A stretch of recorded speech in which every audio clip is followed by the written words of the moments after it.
Good evening. Welcome to our November 15th, 2022 City Council meeting. The time is 7:01 p.m. Meeting is now in session. This evening we have Pastor Samuel Martinez who will lead us in tonight's invocation. All rise, please. And right after that we will have the Cub Scout Color Guard present the flags. And Mr. Mark Andrews will lead us in the Pledge of Allegiance right after. Go ahead, Pastor. Heavenly Father, how we thank you for the freedoms that we enjoy in our great land. And we thank you, Father, for our country. And we thank you for all those that serve in this city. Now we ask you for this evening that you guide us and that you lead us, remembering the words of King Solomon, that wisdom is the principal thing. Give us wisdom. Give us insight and direction. Help us to move together. Help us to move with a spirit of wisdom and understanding, a spirit of counsel, a spirit of humility. And we thank you for our city, and we thank you for what you've done in our city this year. We thank you for America. God bless America, and God bless West Covina. Amen. Thank you, Pastor. Sergeant of Arms.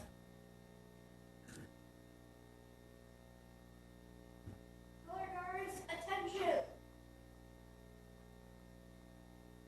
Will the audience please rise? Scout salute. Those not in uniform, please place your right hand over your color guards, advance.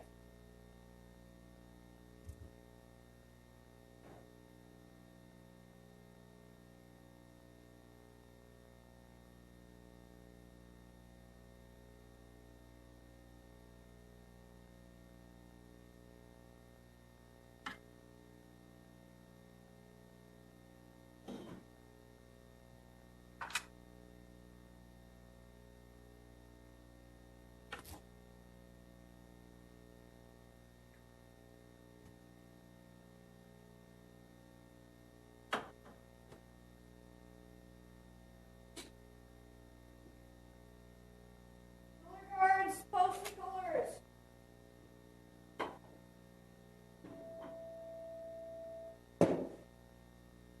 Color guards, salute. Please recite the Pledge of Allegiance.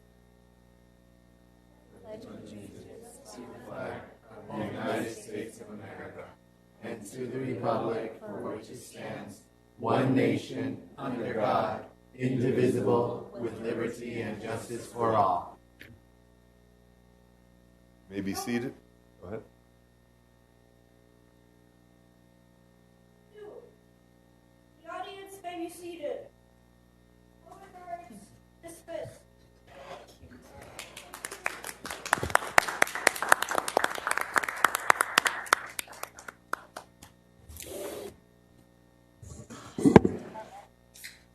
So cute.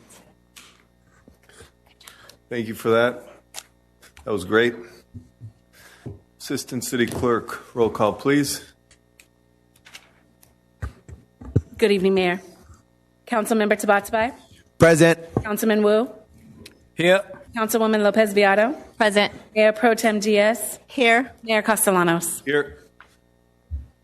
And City Attorney, is there anything to report out of closed session? Nothing, Mr. Mayor. Thank you. Thank you. Moving on to presentations. We've got a certificate of recognition for the Cub Scout Color Guard presentation that we just had. I would like to ask Mr. Mark Andrews to come to the front, please. City of West Covina would like to thank the Boy Scouts for their willingness to serve and volunteer for the City of West Covina. Yes, right here at the microphone, and our Assistant City Clerk, Lisa Sherrick, also has a portable mic if you would prefer. Testing.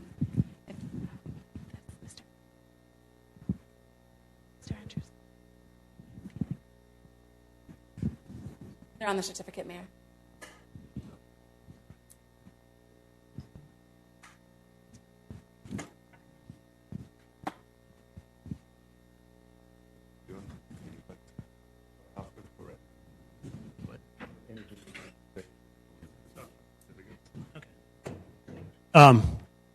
We're based in Covina, Pack 448.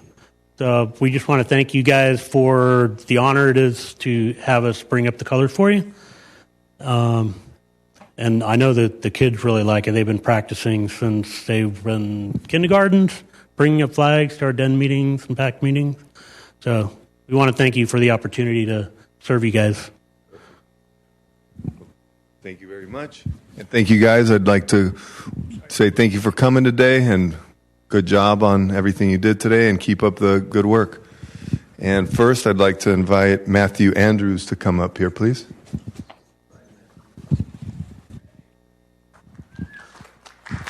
Actually, and I'll read all the names.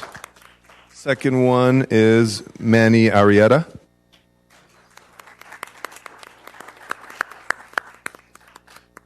Gabriel Barbosa.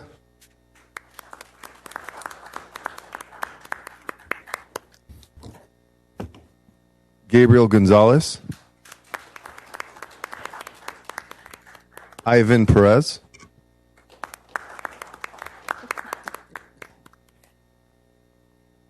I know. And Keaton Wong.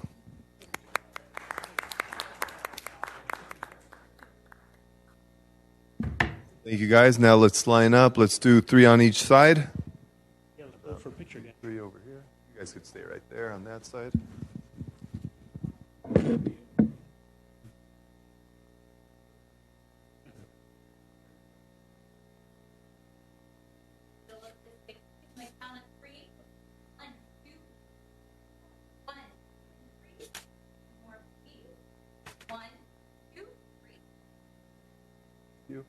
I'd like to ask you guys to stay up here for a moment.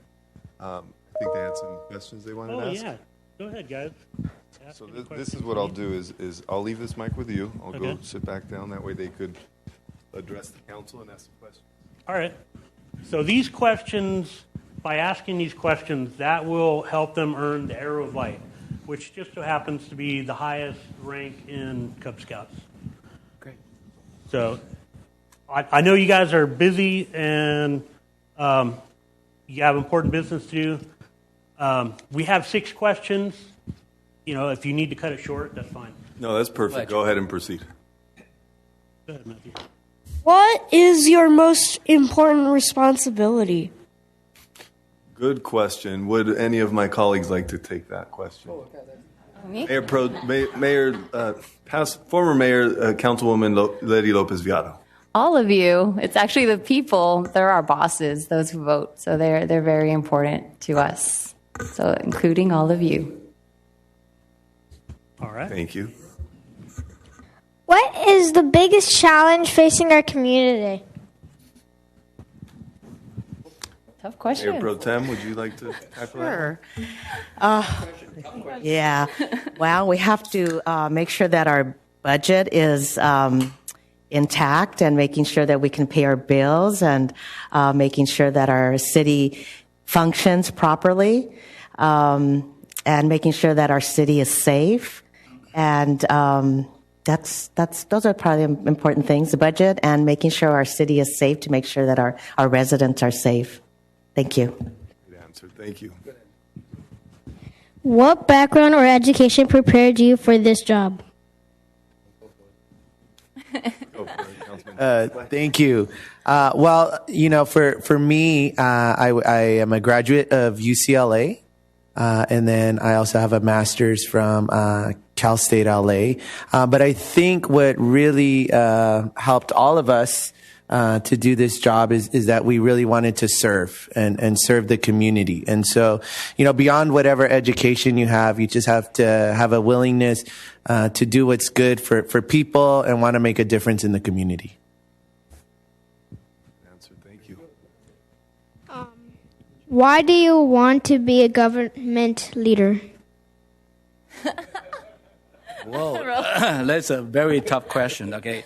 And 6 years ago, almost 7 years ago, when people asked me to run, and they say, why should I run? Okay, I'm a business owner. Okay, I live in a happy life. Why should I become a city council and get yelled at all the time? Okay, and people will hate you. Okay, no matter what decision you make.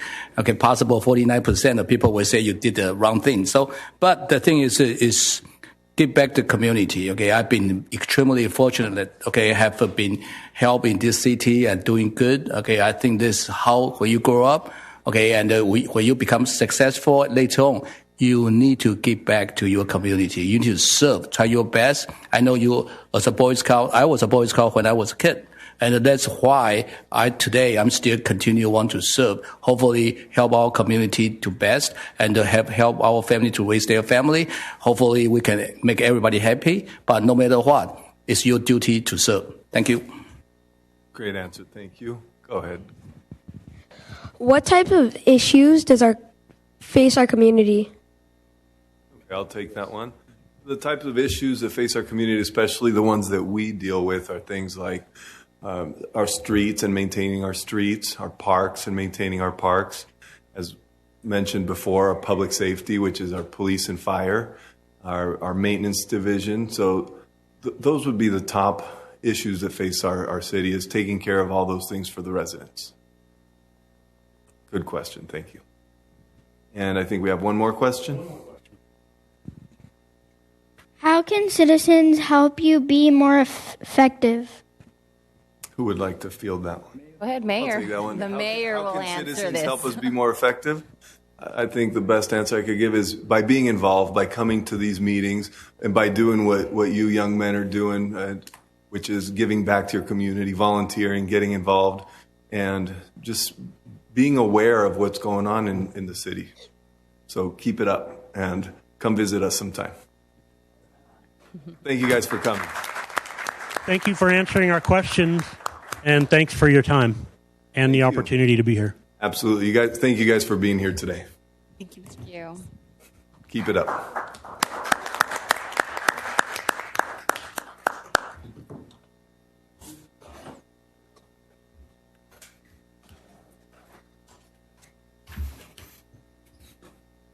So moving on to our second presentation, and thank you again to the Boy Scouts for coming.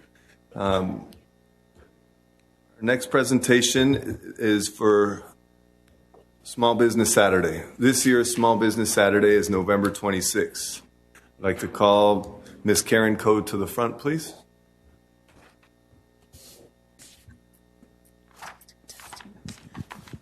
And let's see, would you like the fire chief up here with you? Why don't we call our fire chief in? Different Oh, presentation. that's a different one. Okay, so go ahead, Karen. Hi, my name is Karen. I'm with the Community and Economic Development Division. Small Business Saturday is started by American Express to promote and support small businesses throughout the United States. It's held on the Saturday following Thanksgiving to encourage consumers to shop local. As a city, we understand the important contributions our small business makes. Therefore, we put together the Small Business Saturday program to encourage both small businesses and residents to participate. West Covina small businesses can participate by being a part of the program. In turn, the city will promote your small business as well as provide you American Express Shop Small merchandise. And for our residents, we just encourage you to spread the word and remember to shop Small Business Saturday. For any of the small businesses who would like to participate, we have the participation form available online. And for more information, feel free to visit our website. We just want to continue to celebrate our small businesses. So remember to shop local, shop Small Business Saturday, and shop West Covina. Thank you. Thank you, Karen. Yeah.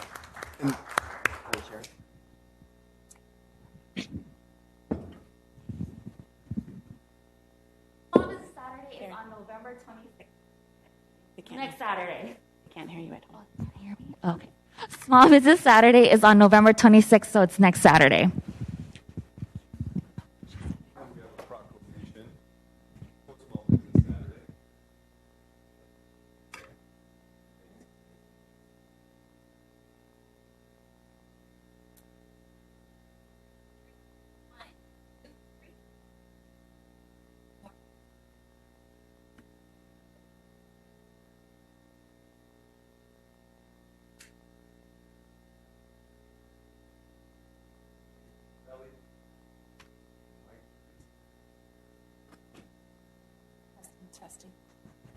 Testing.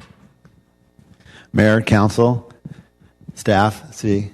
I'm sure glad Karen went after that great Cub Scout one. That was a hard act to follow. That was good questions, but that was great. Fire Chief Capelli here. I'm here to ask Engineer Jamel Gibbs and Captain Sean Wise to come on down. They have a presentation.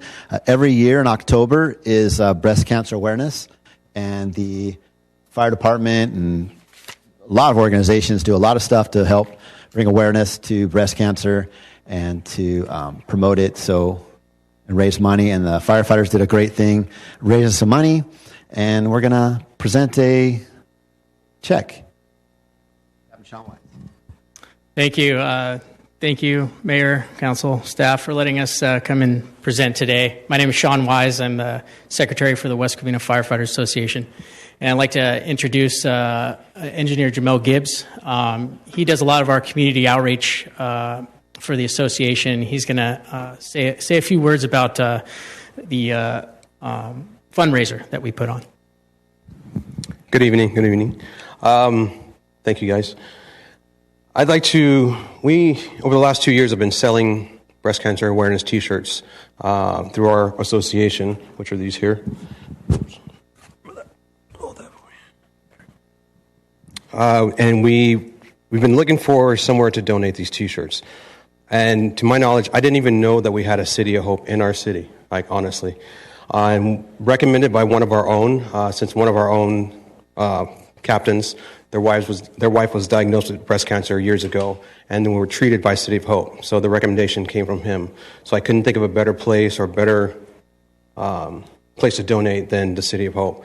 Also, with the money that we raised, they do a walk of hope every year.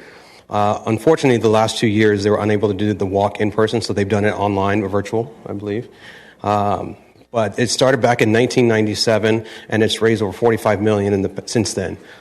2019, they raised $2.5 million for the Walk of Hope. So we are hoping. I'm so glad that we got to team up with them, so now we can actually collaborate and donate. So I'd like to introduce Abby Vincent and Nicole Aguilar from City of Hope. This is them here, and we'd like to present the check that we raised. So we were able to raise over $2,000 the last 2 years selling T-shirts, and we'd like to donate this check to the City of Hope.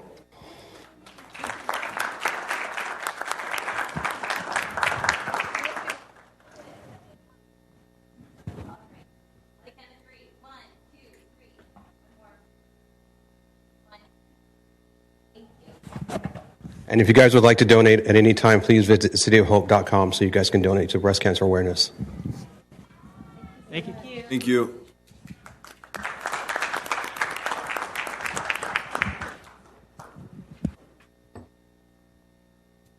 Great job by our firefighters. Thank you guys for doing that. Keep it up. Now we're moving on to oral communications. If anyone would like to address the council, please fill out a yellow speaker card and submit it to the Assistant City Clerk.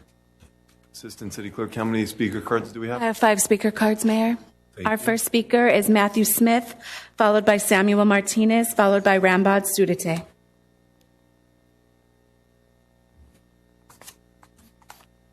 Good evening, Council. My name is Matthew Smith, and I am representing the San Gabriel Valley Senior Softball Association tonight. And I am Vice President of the organization, and we are a registered nonprofit. And I came to thank you for the support that you've given our association. We play at West Covina Sportsplex, batting practice Tuesday, games on Thursday. We have 6 teams and an informal league. No standings, no league champion, no T-shirts handed out, none of that kind of stuff. But the games are extremely competitive for an hour and a half, and then they end. But all of us are 55 and over. We have about 80 players or so, broken up into the 6 different teams. Most of us play on 2 different teams, so we get 2 games in the mornings on Thursday, and we play year-round. And, you know, the support that you've given us, you know, COVID, big league dreams going out, you guys stepped up. And I just want to let you guys know from our organization view, it's huge. The support we get at the park, the lines are in, bases are up. They've given us storage space to keep our equipment as well. And 80 or 90 guys every Tuesday, Thursday appreciate what you guys have done for us. It's It's better organized now. It's cleaner. The facilities are better than it was with Big League Dreams. We're thankful for Big League Dreams being there. They treated us great too, but there's a noticeable difference, and all of your employees are very conscientious and respectful. And today, I was out in the field during batting practice, and one of my teammates said, look at this. The Dodger Stadium, immaculate condition. It's a sunny day, it's 7 degrees, and a whole bunch of us are out playing softball at the park, at the fields. And so it's not short to say that the city council had a lot to do with it, as the field sat empty for quite a while. And at that point, we moved to Cameron Park to play, but Cameron Park's not the same as playing at Dodger Stadium or Fenway Park or Tiger Stadium over at the West Covina Sports Complex. So I just want to say thank you for that. Thank you for your support, your continued support. And if there's anything the organization could do for the city, don't hesitate to ask. We've got a website, phone number, email, all that kind of stuff too. But we truly appreciate the support you've given us. Thank you. Thank you for being here. Pastor Samuel Martinez, followed by Rambod Sudite, followed by Kathy Navarro. Thank you, Mayor. Samuel Martinez, a longtime resident of the city, 34 years to be exact. I just wanted to come, as I did last year, just to thank you for all that you do for the city, including our city manager, city attorney, and why there's so many office staff and support staff in the city. I worked 21 years for the city of, not for the city, but for the state of California, and I know how important office staff and support staff are. Several years ago, I had the opportunity, I'm sure you've had that opportunity too, to cross over to Mexico. And when you cross over, it's going to take you between 2 and 3 hours sometimes to cross over. I crossed the border, and the gentleman that asked me for my status, of course I said American citizen, but before we had any conversation, I said to him, sir, when is the last time that somebody thanked you for what you do to keep America safe? And he said, nobody ever has. Actually, he didn't even get that far. He said, no, nobody, everybody always, and I cut him off, and I said, thank you for what you do. And I believe that young man went home and probably said something to his wife about this crazy guy that thanked him for what he does every day. But it's a time of Thanksgiving, so a lot of times you guys don't get the thanks that you should get. But I'm thankful. I'm thankful for the innocence of children and the wisdom of the elderly, for every law enforcement officer and first responder who keeps us safe. I'm even thankful for traffic lights because they bring order to our city. I'm thankful for teachers, educators, and of course our city manager and city attorney and all of you. I'm thankful for challenging times because they make us grow. Let's be thankful for our children, our spouses, our moms and dads. I'm thankful for single moms because I was raised by one. And I've said many, many times that there is no one stronger in life in the natural than a single mother. The Bible encourages us to say thanks for all that are in authority. In fact, 1 Timothy chapter 2 encourages us to pray for all that are in authority, but also to give thanks. I'd like to just give you a few brief quotes about thankfulness. Always have an attitude of gratitude. Gratitude is riches, complaining is poverty. This one I'm sure you may have heard. Got no checkbook, got no bank. Still, I would like to express my thanks. I got the sun in the morning and the moon at night. Of course, that's Irving Berlin. Some of you are too young to remember Irving Berlin. I understand that this forum here is to come and express the issues that we have with the city. But I just want to encourage everybody and those that are listening, via TV, that we can always focus on what's wrong and forget what's right. Willie Nelson, of all people, I didn't think of him being so philosophical. He said, when I started counting my blessings, my whole life turned around. Dietrich Bonhoeffer said, "It is only with gratitude that life becomes rich." The thankful heart will find in every hour some heavenly blessing. In 1897, one of the most famous songs in Christendom was written. It's a very simple song. It's called "Count Your Blessings." When you are tempted, tossed, when you're discouraged, thinking all is lost, count your blessings, name them one by one. Count your blessings, name them one by one. So I want to encourage all my fellow citizens to be thankful for our city and to thank those who serve in our city. When standing behind this podium, even to express a grievance, at the least, let's be respectful and thankful. Not everything is wrong with our city. In Colossians, the Apostle Paul said, "Let the peace of God rule in your heart, into which you are called, and be thankful." That was the title of my first sermon back in 1985. Be thankful. God bless America. God bless West Covina. And God bless all of you that serve in our city. God bless you. I didn't expect to do the invocation today, but I was drafted. But I just came to say, muchísimas gracias. Thank you. Amen. Thank you. Mr. Rambod Sudite, followed by Kathy Navarro, followed by Win-Win Zong.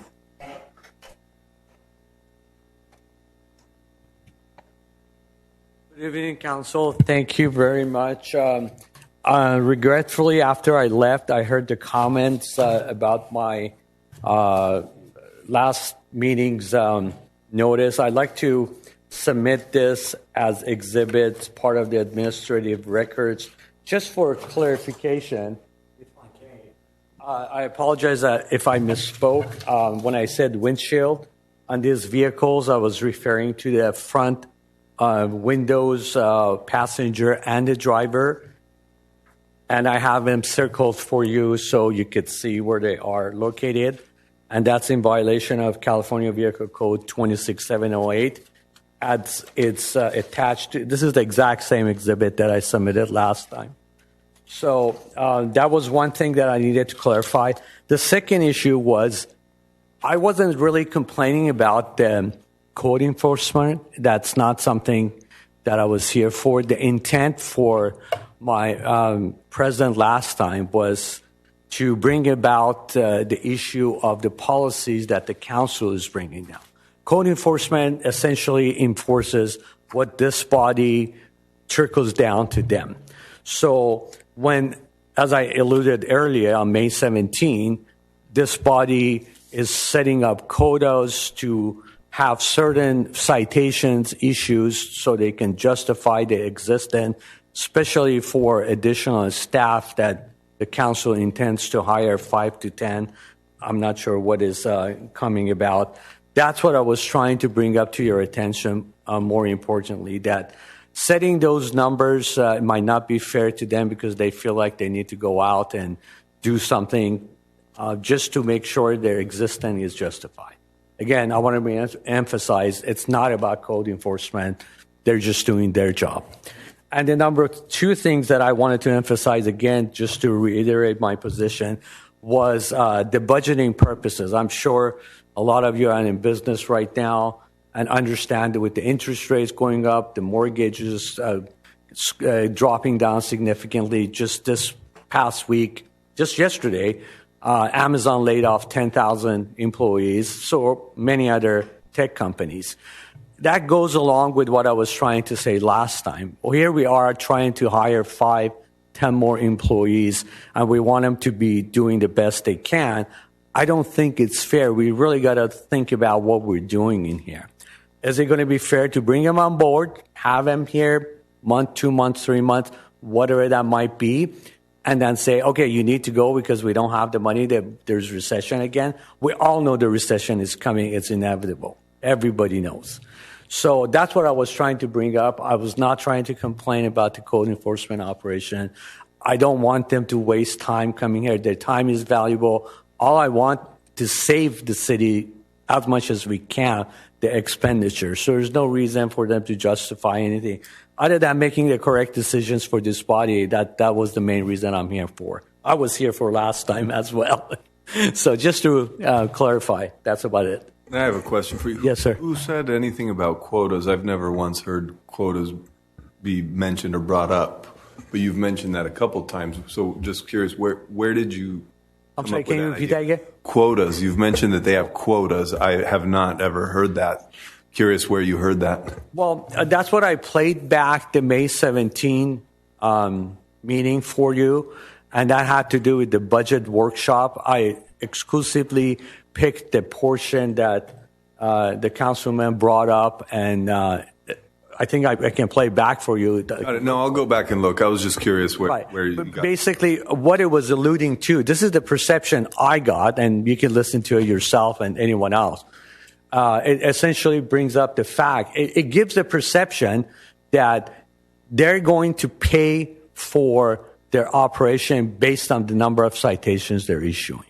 Understood. Thank you for the clarification. And do you want a question answer? We could make comments at the end. It's just a comment. Okay, go ahead. I know, look forward to our council meeting in December. We are going to be having our code enforcement come in and present, address all these issues.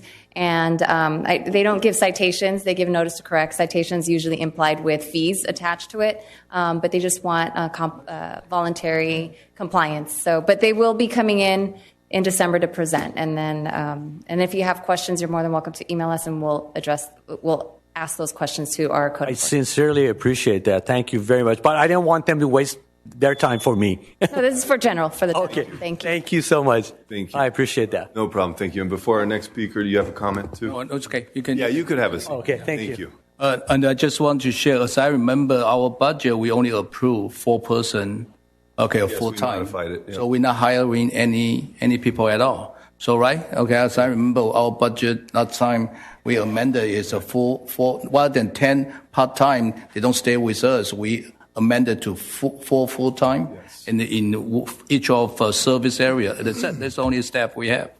Okay, thank you. Thank you for that reminder. And Councilman Tabatabai, comment? Yes. So, because I was the voice on the tape, and I remember the questioning. It was the questioning of the finance director, because those were additional hires that were not part of the budget, and the question was, because what was presented to us was that it was going to be a budget neutral, and I asked where those funds would come from, and the response was that it would be generated through the code enforcement fines, their activities. So that's. And so I can see where the inference to quotas would be, considering if it's going to be a budget neutral, there would be an amount of revenue that would have needed to be generated to pay for their salaries. And so I understand where you understood that. Thank you. Got it. Councilman Wu? Yeah, I'm now trying to, if I try to explain, as I remember, I talked to the, our finance directors regarding our co-enforcement. It's not about the fine or ticket we give out. It's more about, for example, some of my neighbor, they have a illegal addition, and then they have applied with permit. And that permit fee is not go to the co-enforcement, but it's going to our city revenue. So meaning it's going to increase a lot of application, to our building and safety. And that's what, I think the revenue coming from. I think we're not trying to find people all the time. We try to make sure the city presentable. And last time I'm talking about co-enforcement should find the city with the city obsolescence, with the street, with the park, and et cetera, et cetera. We want to make sure co-enforcement, walking, driving the street, and make sure and look into our city issue and tell, the city public, and our service to make sure they can clean up, and right away. And we want a presentable city. I think there's what co-enforcement, not only go to resident, but also go to the city issue. Thank you. And next speaker, please. Our next speaker is Kathy Navarro, followed by Wenwen Zong. Thank you.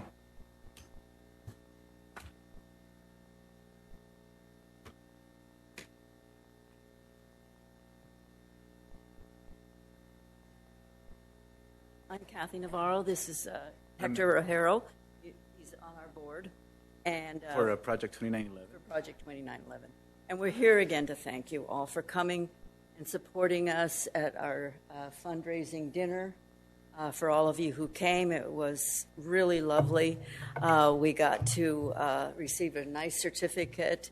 Thank you so much for the certificate, and thank you for your presence. Even your presence here is magnificent. That's all I can say. I'm sitting back there, and I'm looking at all of you and thinking, who is going to replace you? I know many of you are staying, and some of you are going. Thank you for your service to our city. I don't know. I just I'm going to miss the ones who are leaving. So, we also want to tell you that we have about, I don't know how many turkeys to give out, and we want to remind you once again to please tell your citizens that we have every Friday, our food distribution, and we have still many people coming, and we thank you so much for your generosity to us. I cannot tell you, West Covina has been the most generous. Covina is falling really short. And so we need to thank you once again, and wish you all, and God bless the next council members that come in, and I'll be watching from TV because I'm a citizen here. Real quick, I am not a citizen from here. I'm actually coming from Glendora, and I just wanted to thank you guys, those who did show up to the dinner. I think it was Tony Wu was there helping us with a presentation. Mm-hmm. I think, Letty, were you there? No, I couldn't make it on time. No, okay. Rosario was there. Rosario and Roxanne and David. David, okay. Thank you guys so much for your support. I did want to ask, from anybody around here, who has been to our food bank? Who's been to the facility? Okay. All right, we got to work on the rest of them. Yeah. So just so you guys could see and appreciate how the food bank is ran, is from all the other food banks, I'm kind of the newest guy on board. Mm-hmm. Still learning a lot from the veterans over here, but it's you know the LA Regional Food Bank actually says that what we do, it is one of the top kind of food banks around. And the quantity that we give in per box and the amount that we give. So it is a great food bank and organization. I would love for you guys to go check out the facility just so you could know how we run it and what happens and the scope that we do. So they're and we're all volunteers there from our head honcho Dora, who could not make it today, even though she wanted to make it. She had something personal happening, but we're taking note who has not been there, and we're going to try to get you guys to come and just see the facility. And just as well, where we're grateful for all the grants you have given us, or any grants that we do receive, and you could see the grants in action as well. So yeah, we always have expenses, and this money that we get from you will go towards repairing the truck and also buying extra food that we need, anything that comes up. And I guess we have to give you all the receipts. So, it's all legitimate. We're not paying anyone. Everyone is a volunteer, like Hector says. Yeah, that is awesome work. And Councilman Wu does that. Yeah, really quick. Okay, I went to your facility last year. It's a magnificent facility, and they show me about their process and how the volunteer, how they collect the fuel and the bag. But I want to, have our assistant city manager Roseanne, to maybe put their information, since we are the major grant, reward to them. I think we should let our residents know that they provide every Friday. So if we have any people need food, turkey, please go to their facility, 2911, project 2911, to receive the help. So some people don't know we have this help. So maybe hopefully we can help those people with information, and we promote to let the people know. We have 120,000 population, and we have a lot of people possibly need help. Thank you. Thank you so much. Thank you. Did someone have? I'd love to go check it out. If you could just send me the address, best day and time to go visit, I'd be more than happy to come see it. I'd love to have you. Just Fridays, we but may do another open house. We're talking about that. And certainly we would send you an announcement about that. So I'm glad that you were able to come at least to the dinner auction that we had. Thank you. Thank you. Bless you all. Good work. Bless you guys. Thank you, guys. Wen Wen Zong.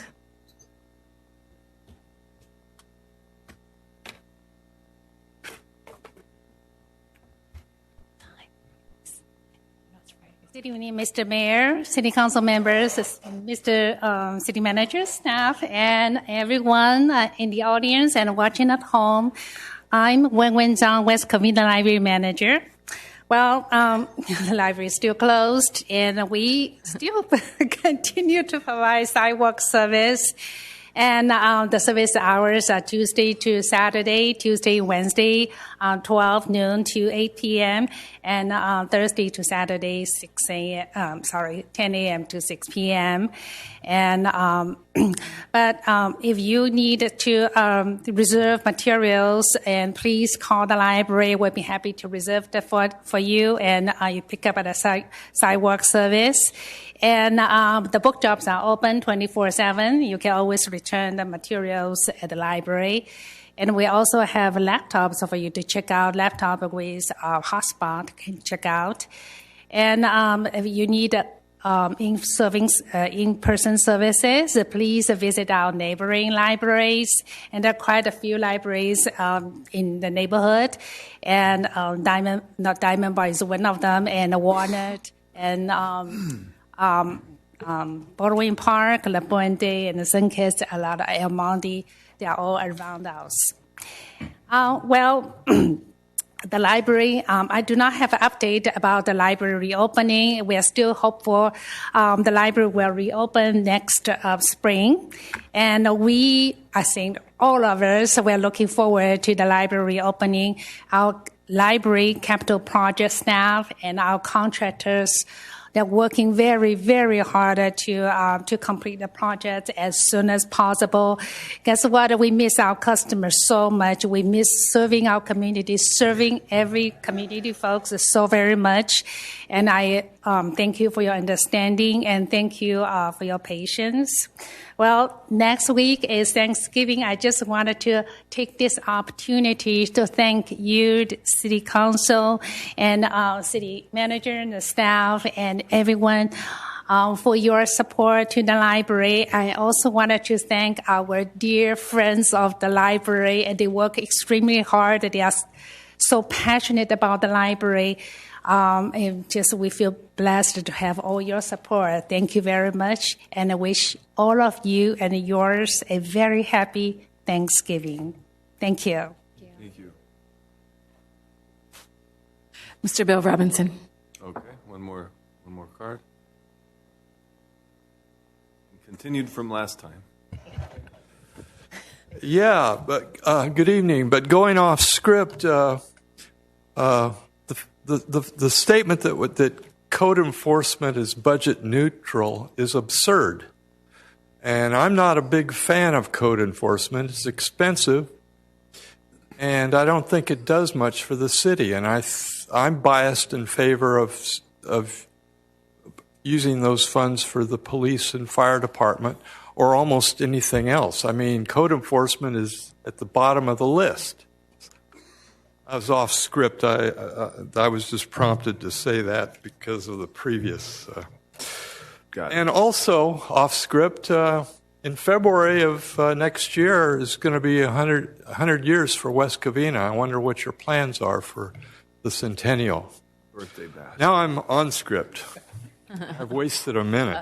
4 more minutes. So let's offer our Thanksgiving thoughts and thankfulness for American values that have sustained America for over 240 years, that are embodied in the Constitution and Bill of Rights as we collaborate to meet current national and local challenges, and gratitude and thanks even for those challenges.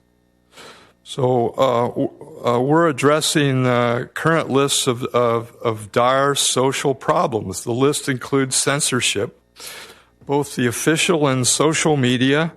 Some say only government censorship is bad, but private censorship, Twitter, Facebook, Google, private censorship is okay. If I don't like what you say, you're not invited to my house or my corporation. If I don't like, so I mean, it's the big C, the big censorship. Also, emergency use authorized martial law, possibly rigged electronic digital elections, no voting ballot receipts, no voter ID, and a lax ballot chain of custody. A now emerging cashless digital tyranny, inflationary financial challenges coming soon. Remember the Canadian truckers? The government wants to police our bank accounts, and no cash, and there you go. So it's an emerging digital slave system where the government even gains control of our personal money. Also on the list, absent informed consent, and which is required by the Nuremberg Code, where we've lost control of our own bodies. You either take the mandatory jabs or you're fired due to the media-generated fake vaccine, global COVID fraud. So we've endured 2 years of emergency use authorized martial law, spike proteins, censorship, migration across national borders. Some people in Arizona are upset. Ask Carrie Lake, candidate for governor. She's 20,000 votes behind still, and out of 2.6 million votes cast. You got the cancel culture due to unofficial opinions. Public health office health problems include medical tyranny. There's the autism epidemic in children, especially boys, that's been accelerating for decades. Sudden death syndromes, where healthy people, even athletes, just drop dead suddenly. We got messenger RNA, the clot shot, emergency use gene therapy, a vaccine it's not a vaccine, it's gene therapy, and emergency use authorized. Plus, we've got graphene oxide. Medical doctors don't even know that's in the clot shot, but it's there, according to the patent filed. Ignorance about lipid nanotechnology, also known as hydrogel, plus the implications of that in the 5G network. And there's, according to the 1986 Vaccine Act, the pharmaceutical company. To be continued. See you next time. Pick up right there next time. Do we have any further speakers? Thank you, Bill. Same to you. Happy Thanksgiving. Thank you. Thank Way you. to be. Happy Thanksgiving.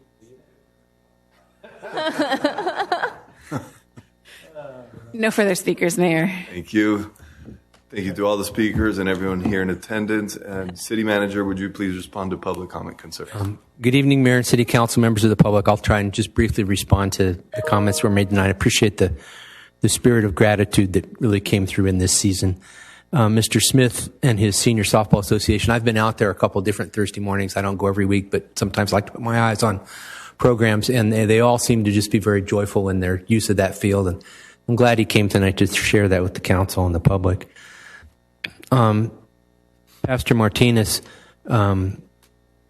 we appreciate you and your prayer tonight. We had some debate here at the staff table about who was going to pray since we didn't have a pastor lined up. So you got several of us off the hook. So thank you for being here. Mr. Sodata, I'll follow up on the question about the windshields, and I would like to highlight that we did schedule at Council's direction a code enforcement presentation by our manager, Milan Marakic, for the December 6th meeting. So we'll get an overview and talk about all the issues of how we achieve voluntary compliance. Quotas is not in our lexicon. We work very, very hard to work with our residents and our property owners to get things in a safe condition. The Project 2911 folks, we really know that they do good work for us with our community development block grant funds. They're being at their banquet. There was one speaker that especially stuck with me. She said, a couple years ago, I was a recipient of some of these foods. And they not only gave her food, but they gave her hope for the future and a plan to get her life on a better path. And it was really a moment to hear her tell that story. So I know they're doing great work. Win-win is always a bright spot for us. We had a referral today through the Congressman's office of a veteran that was so anxious to get the place back open. He wrote to his Congresswoman, and I ended up with the concern. But I assured everybody that Win-Win is doing everything she can to get that facility open. And in the meantime, there are sidewalk services available. If people want to call, they can access resources at the library. And Mr. Robinson, one thing he raised tonight that we hadn't heard before was the centennial. We've been in coordination with a Mayor Pro Tem and a couple of council members have also had ideas together with the Historical Society about ways we can seize this as an opportunity in the city's 100th year to gather, to celebrate, and connect. We are planning a very special dinner and some other events as well. That's all I've got this evening. Thank you very much. Thank you. And do you have a city manager's report for us? Thank you. Yes, Mayor, I do have just a very brief report tonight. I wanted to report back to the council. You had directed that we update the pavement management plan. This is the basis by which we plan and execute our annual pavement program. Our goal would be to have an overall city street ranking of 70. We're not quite there. We're below it, but we're going to recast that whole program and take a further look because I think we've got a number of streets now that really are going to be high on that list. They're not a 70, they're in the 50 category. So we're issued an RFP and we'll go out very shortly. We're going to bring that to council consideration at the very first of the year. One component of that will be we'll have a interactive portal on our website so that residents could put in their address and know with specificity when their neighborhood or their street is slated to be paved. I wish we could do them all at once, but that's just not possible. But we will cycle through a new street pavement program based upon the needs that are identified in this upcoming pavement management. And again, that'll be on your agenda just after the first of the year. I wanted to mention, in keeping with our desire to up the communications quotient, we're going to do a city manager's update. It's now live on our website. We're going to disseminate that broadly and electronically, and our goal is to do that every couple of months, just so we can keep our residents informed through that vehicle. The Veterans Day ceremony, I thought, was a real bright spot. Kudos to our Assistant City Manager, Roxanne Lerma, and her team. I thought it was just a really special day today. I wanted to mention for any veterans that weren't able to attend, we do have some yard signs we published this year that say Proud Home of West Covina Veteran. Those are available at our senior center, community center, and we've got a few here at City Hall. If somebody is interested in one, we'll make sure we get it in their hands and so they can display it on their lawn. But this was a really nice event this year. The luncheon afterward was special. I just thought it was a really good day. Small Business Saturday was mentioned by Karen Coe. It's coming up November 26th. We hope everybody can shop small and support our local businesses. We've mentioned previously our Let It Snow in Westco event for Friday, December 2nd. There's a lot of fun things going on that night, including a tree lighting, some games, some music, some caroling. Last year we had, it wasn't ice skating, but it was skating of some kind. And it was a nice way to kick off the holiday season. And I also wanted to make mention of the Christmas parade that the West Covina Kiwanis Club is doing in cooperation with the city. Saturday, December the 10th in the Old Town Center. That's all I've got this evening. Thank you very much. Thank you, City Manager. And a question from Councilman Wu. Yeah, okay. Regarding our snow, okay, or our tree lighting, have you starting to promote this? Okay, because last year we prepared a lot of stuff, but a lot of people don't know. So hopefully this time we can cooperate with school district, so we can tell all the schools, 3 major school districts, they can receive the flyer, so we can have all the children to show up. We prepare this, okay, and all the effort from the staff. So hopefully this year we can have a more promotion. And regarding the website, hopefully all this information, including the manager report, can be updated into our website, so people can check into, okay, what this issue, what the improvement, paving and this and that. I think this is something important for the people. So how soon we can, so 2 questions. One is regarding the, okay, promotion. Second thing is how soon we can have our website ready to update all the information. So hopefully we can have a much easier use, on the website for people to search everything they want. So I'm taking a look, through the chair, if I may. So I'm going to start with your first question, if you don't mind, Councilman Wu, regarding the Let It Snow event and the point that you raised about promotional opportunities. The city has reached out to school districts to provide them with those graphics. In addition to that, we did post the graphic yesterday, and within one day, we've already received 571 likes, as well as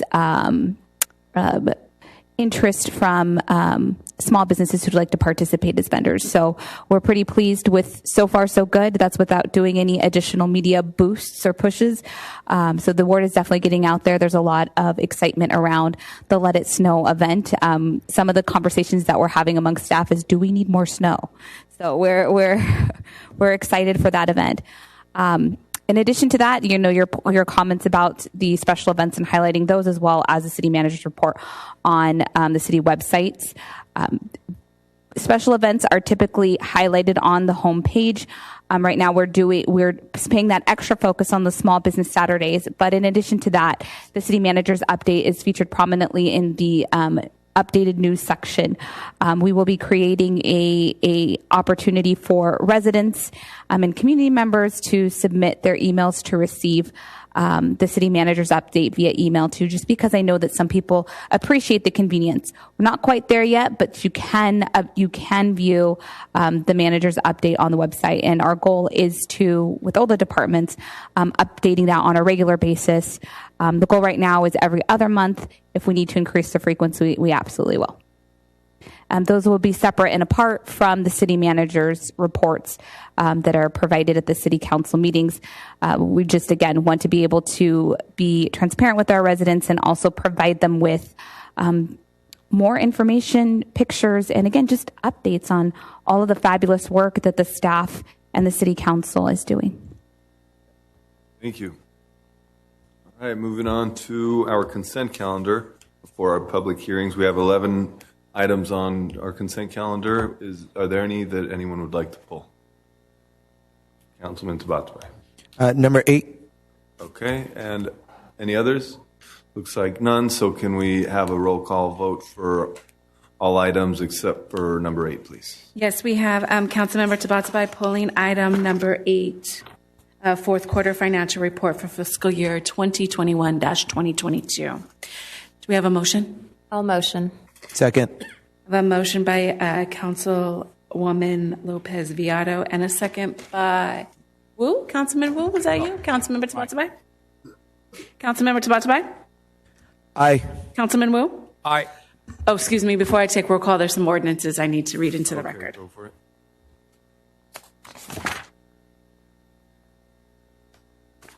Item number 3, consideration of adoption of the California Fire Code.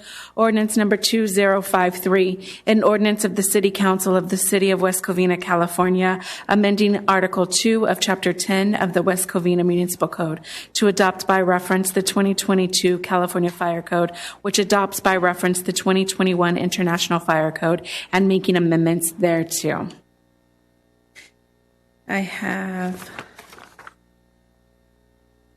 ordinance, item number 7, consideration of introduction and first reading of an ordinance by amending chapters 7 and 9 of the West Covina Municipal Code to adopt by reference the 2023 Los Angeles County Building Code, Title 26, Electrical Code, Title 27, Plumbing Code, Title 28, Mechanical Code, Title 29, Residential Code, Title 30, and Existing Building Code, Title 33, which adopt by reference the 2022 California Building Code, Electrical Code, Plumbing Code, Mechanical Code, Residential Code, and existing building code with certain amendments, additions, and deletions thereto.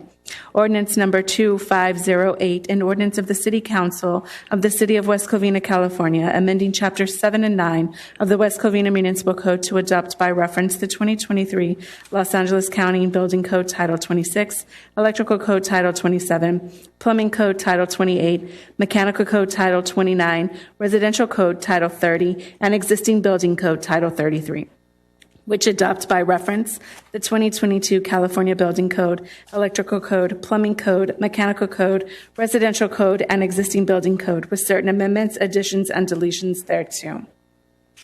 Those are all the ordinances under the consent item. I have a motion by Councilwoman Lopez Viado and a second by Councilmember Tabatabai. Councilmember Tabatabai? Aye. Councilman Wu? Aye. Councilwoman Lopez Viado? Aye. Mayor Pro Tem Diaz? Aye. Mayor Castellanos? Aye. Consent passes 5-0 with the exception of item 8. All right, moving on to number 8. Councilman Tabatabai, any specific questions? Yes, Mayor. I think my only concern was on the sportsplex. I believe when we were originally presented, we anticipated there'd be about a $300,000 shortfall because of all of the improvements that we needed to do to bring it up to the level it needed to be at. And so I guess my concern is the long-term viability of the city running it because of what you are presenting today, which shows a nearly, I believe, $800,000 negative on the Sportsplex fund. Could you maybe explain what the difference and what occurred that the numbers are so different than what was originally presented? Thank you. Through the chair, if I may, I received a request I'd like to try to honor tonight as items are pulled off the consent calendar, the request being that I announce publicly what it is. Oh, you did. This is the fourth quarter financial report for fiscal year 21-22, and we've invited our finance director, Stephanie Sikkema, who's at the microphone and prepared to answer your questions. Thank you. Thank you. Yes. Good evening. Your question regarding the Sportsplex and the estimate that you're looking at, that estimate was for in the proposed budget for this fiscal year, I think is what you're referring to. Now, all I can say without looking into the operations at the Sportsplex is that it was shut down. So we knew that it was going to be shut down. When we originally provided the estimates, there was an understanding that it would have been open for more time than it was. And so this first year was obviously a bigger hit than normally expected. We also invested a lot of money in the fields and the operations there with new equipment that had to go in and the fields maintenance and hiring new staff. So that would be an influx that we hope to not see as much this fiscal year. That being said, the restaurants are still closed. So the budget now projected a revenue that may be higher than what could actually be expected given that scenario. But they did stay within the budgeted expenditures. We just never had it budgeted a transfer from the general fund to cover their net revenue less expenditures. Okay, so I think the concern just going forward is the amount of expenditure for us to maintain the Sportsplex going forward really is dependent on us being able to get the two restaurants going and getting a full schedule of events constantly going. Otherwise, we should anticipate subsidizing the Sportsplex. Correct, until we can fully have it operational with revenue coming in as we would like to see. Okay, thank you. If I could amplify the response, Director. Please. Explained that there were a number of expenses. I would just like to highlight a couple of those. When we got that facility back, it was in unsafe, dismal condition. We had problems with all of the mechanical systems not operating, including the methane monitoring system and the fire protection system, which are life safety systems that are essential.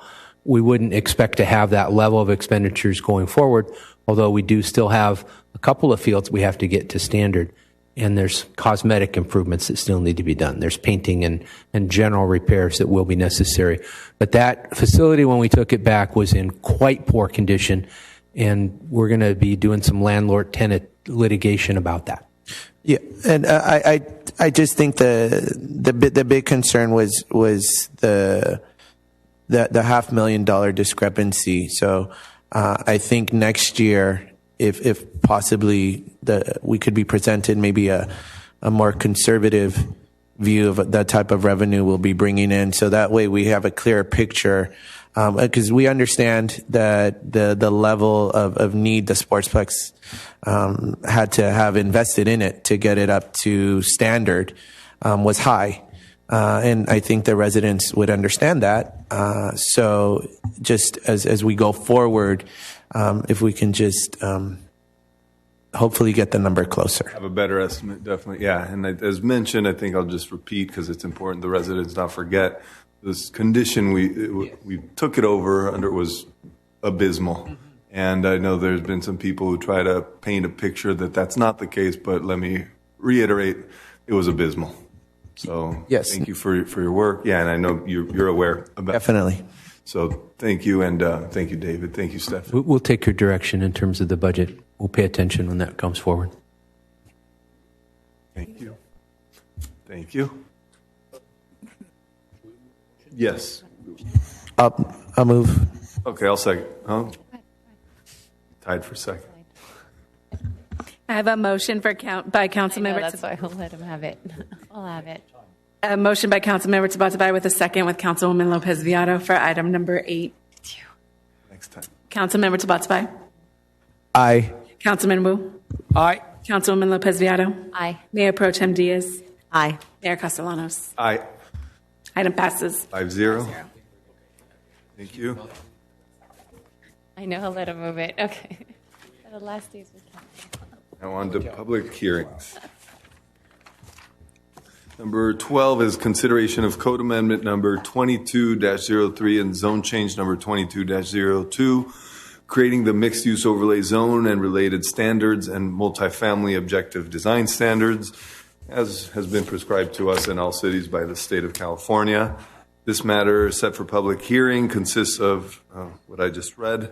Will the city clerk verify the proper legal notice has been given? Proper legal notice has been given, Mayor. Thank you. At this time, I shall open the public hearing on this topic, and there will first be a presentation of the staff report, then we shall hear comments from the public. Mayor, our staff report tonight will be given by our planning manager, Joanne Burns. Thank you.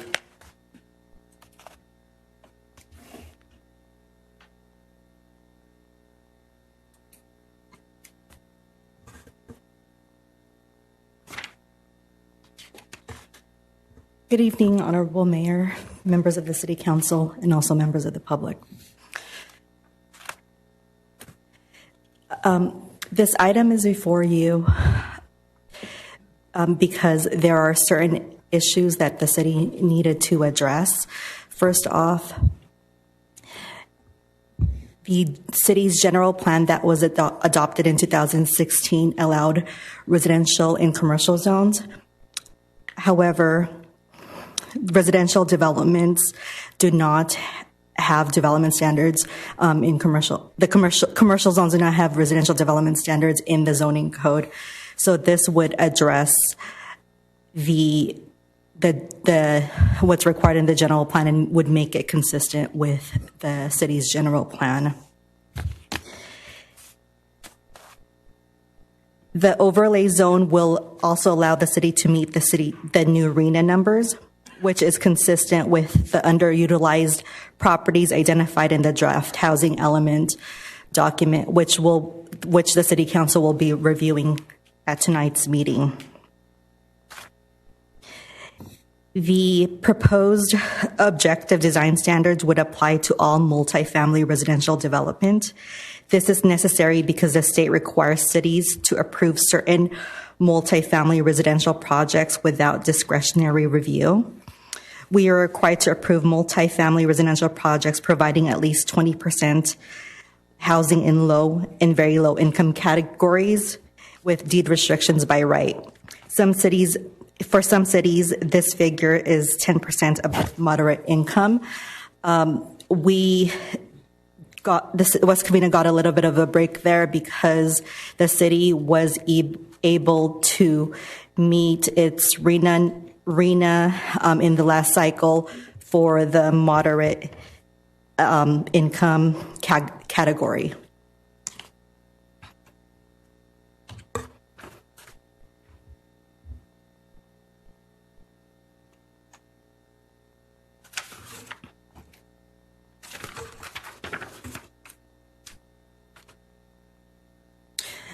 When we started drafting the development standards, we utilized comments we received from the public, the Development Code Update Subcommittee, and we also reviewed the city's current code pertaining to multifamily and commercial development standards, and we tried to get as close to those as possible.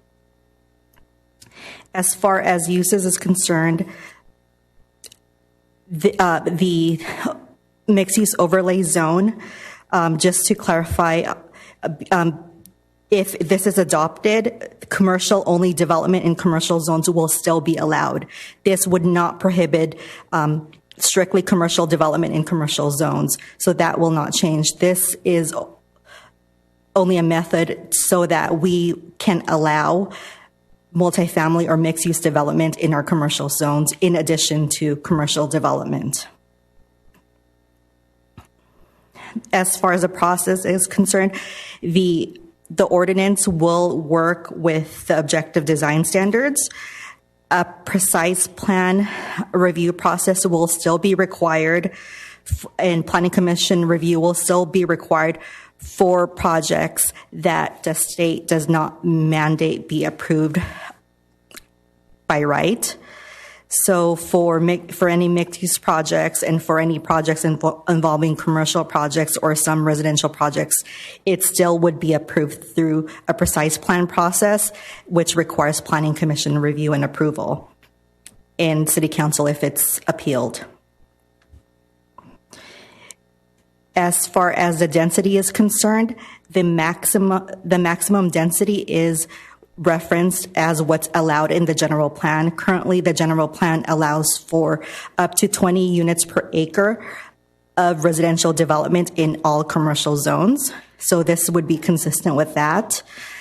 And as far as floor area ratio is concerned, in the code amendment, there was initially a concern that this may cause the city's commercial zone to disappear, or it would limit the commercial areas within the city. So we included a minimum floor area ratio for commercial floor area retention, and that is currently at 15%. As far as setbacks is concerned, the front, rear, and side is required to be 15 feet. I'm sorry, and street side is required to be 15 feet. The interior side would be 10 feet. However, if it's abutting residential, on the first floor, it would be 15 feet, and the second floor would be 25 feet.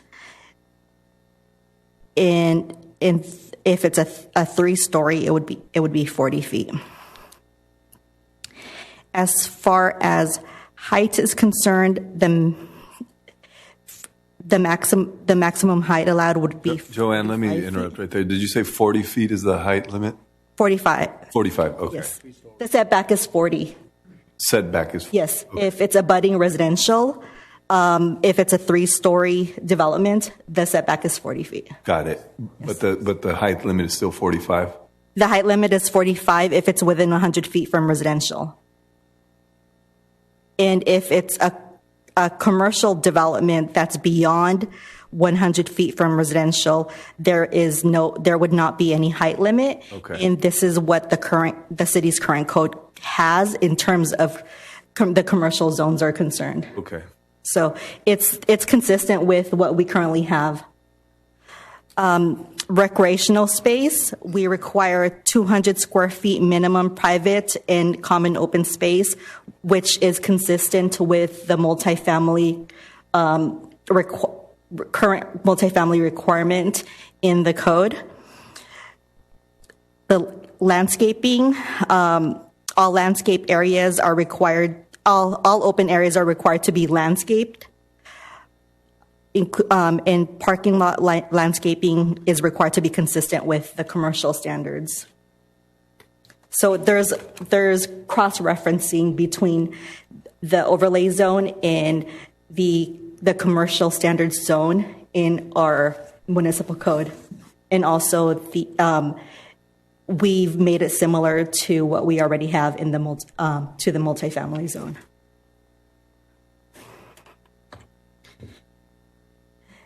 When staff met with the subcommittee directed staff to provide some visual of what that 15% minimum commercial floor area would look like. In this example, we've used the Pacific Island Shopping Center.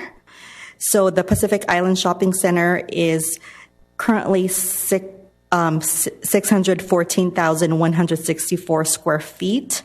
It is currently operating with a 26% floor area ratio. 26% of the lot is occupied with commercial building, and the area that have been highlighted in blue is in the photograph or aerial photograph above is what would required to be retained if the 15% floor area ratio minimum would be implemented. Again, the 15% floor area is a minimum. If somebody wanted to propose more commercial development in the mixed use overlay zone, then they will be welcome to do so, and the code would allow that, but they have to retain at least 15% of the area for commercial.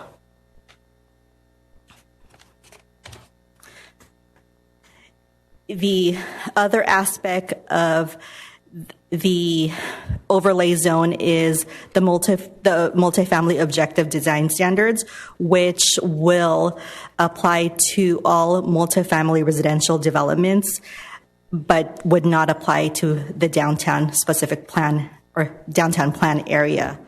The downtown plan area does have its own design code standards through the form-based code. We have the city's development code update consultant here in front of the city council. We have John Moreland with Rincon representing KTGY. He will go over the architectural design aspects of the multifamily objective design standards. I'll go ahead and turn it over to him.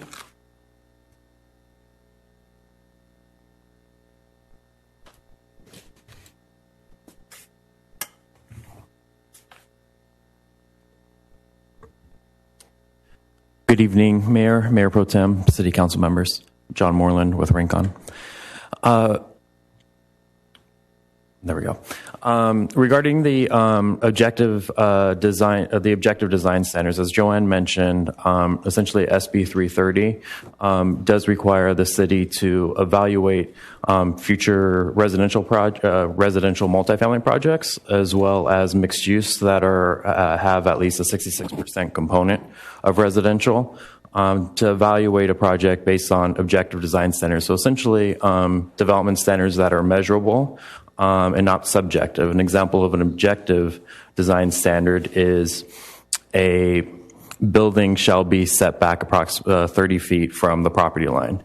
A subjective development standard is a standard that is the massing shall be in scale with the surrounding. It could be subject to multiple interpretations.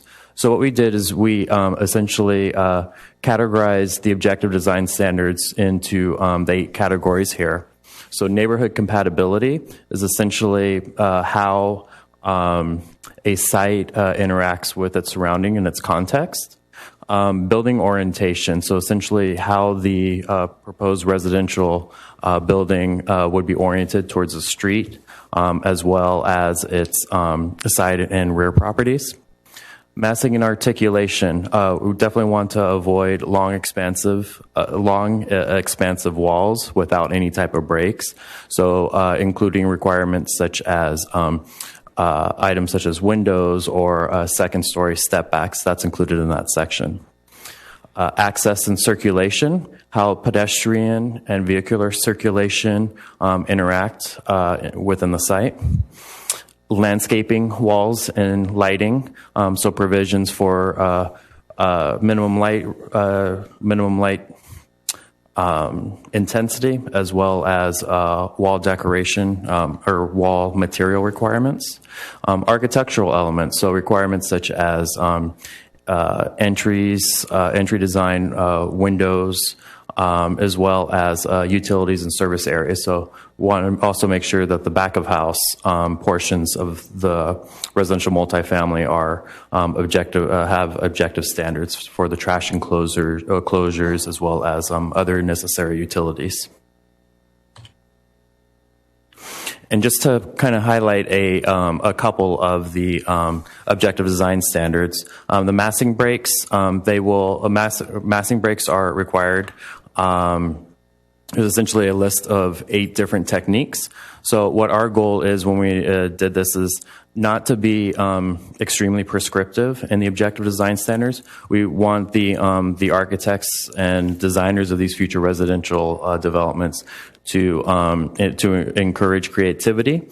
And so these objective design standards are not prescriptive in terms of an architectural style, but rather allow flexibility. And combined with these techniques, by requiring 2 of them, it does provide essentially a sense of massing break and articulation that we would desire for the architecture. Roof variation, there's a menu of 3 items, and they would require 1 of them. And articulation, essentially the objective design standards would essentially prohibit any blank wall that's 15 by 20 feet in dimension. And building elevations, we don't want to have just a single material on a building elevation that's visible from the public street. However, we don't want the other scenario where there's 6 or 7 different type of materials and it looks pretty inconsistent. So the requirements are have at least 2, but not more than 4 on the publicly visible elevations in terms of building materials. And just some additional kind of more detailed standards. Entries could have a overhang or a recess or a trellis, but have a minimum dimension of 3 feet. Porches, we want to have usable porches, not just something that's 2.5 feet long that you can't fit a chair in. So the requirement have a minimum dimension of 5 feet. Balconies and pedestrian walkways will both have a 4 feet minimum dimension, and the street facing elevation that I mentioned previously. Also, colors. Colors are also very important for architectural. So we don't want we want the exterior colors to be earth tones, white, grays, muted blues, bright colors, and really dark colors to only be used on the accents. And we definitely want to avoid pastels, neon colors, and the primary colors like red, blue, and yellow, not to be used essentially as the primary base color. And then also because a lot of the existing commercial areas are adjacent to the 10 freeway, also included a requirement that the commercial buildings be sited in close proximity to the 10 freeway, and the residential buildings be located further away from the 10 freeway. And I'll hand it back to Joanne.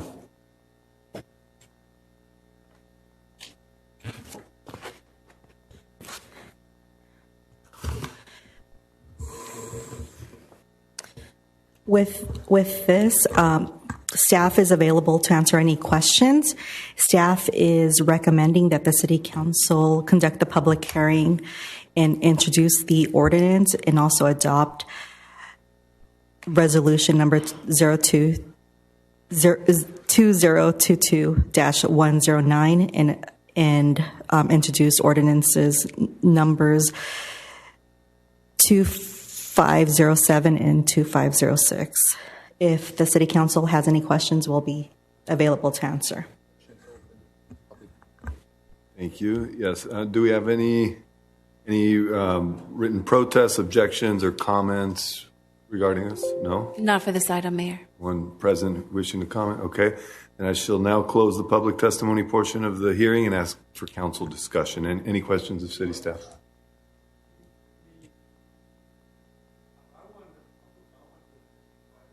That was your opportunity. That's what I was asking. Would you like to speak? Okay, go ahead.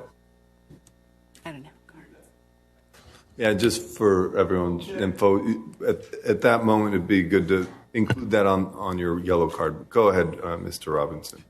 I'm sort of an advocate of freedom in Sacramento. SB 330, they seem to like to regulate. I was wondering, is this just a Sacramento cram down, and you guys don't really have any choice of what goes on here? Because I don't think there should be residential development standards.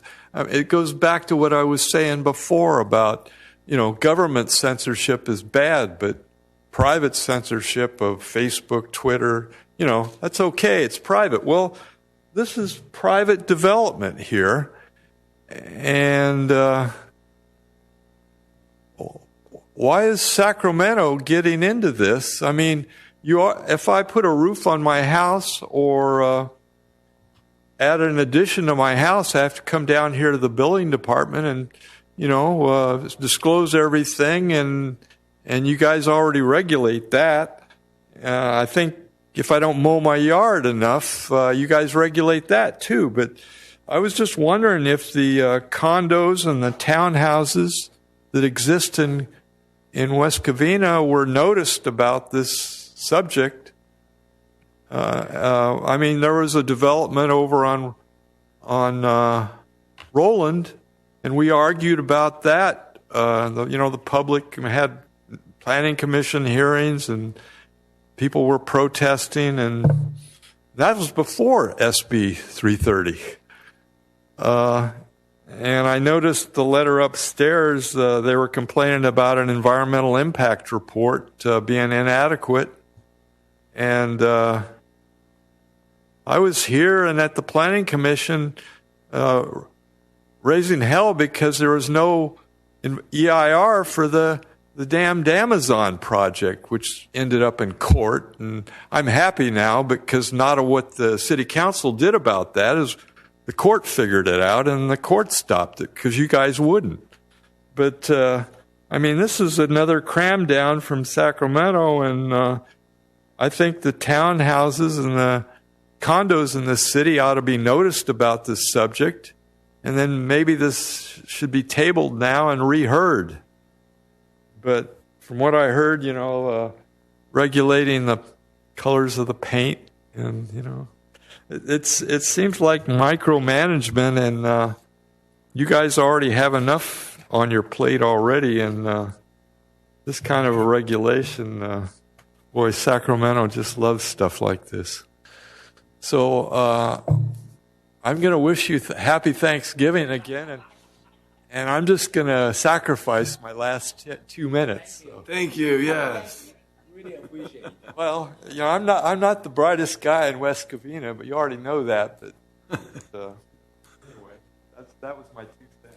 As always, thank you for your comments. Any other speakers? Okay, now I will close the public testimony portion of the public hearing and ask for council discussion.